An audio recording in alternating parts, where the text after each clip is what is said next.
সমস্ত কিছু নিয়ে বোন, আমি, শুভদীপ সবাই বাড়িতে চলে এসেছি। আর এই একজন শুরু করে দিয়েছে আম মাখার প্রিপারেশন, দেখে এখনো আমার জিভে জল চলে আসছে। আচ্ছা, তোমরা কোনটা বেশি খেতে ভালোবাসো, আম মাখা না আম পোড়ার শরবত? জিদ্দি জল আসছে।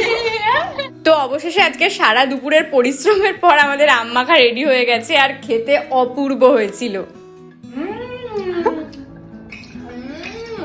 কেমন বানিয়েছি? দারুণ দারুণ। দোকান খুলে নি, আমরা আমার দোকান খুলবো। সারা দুপুর ধরে এই করছে। সব পারফেক্ট। সবের গুণ আছে। বয়ফ্রেন্ডের হাতের আম মাখা।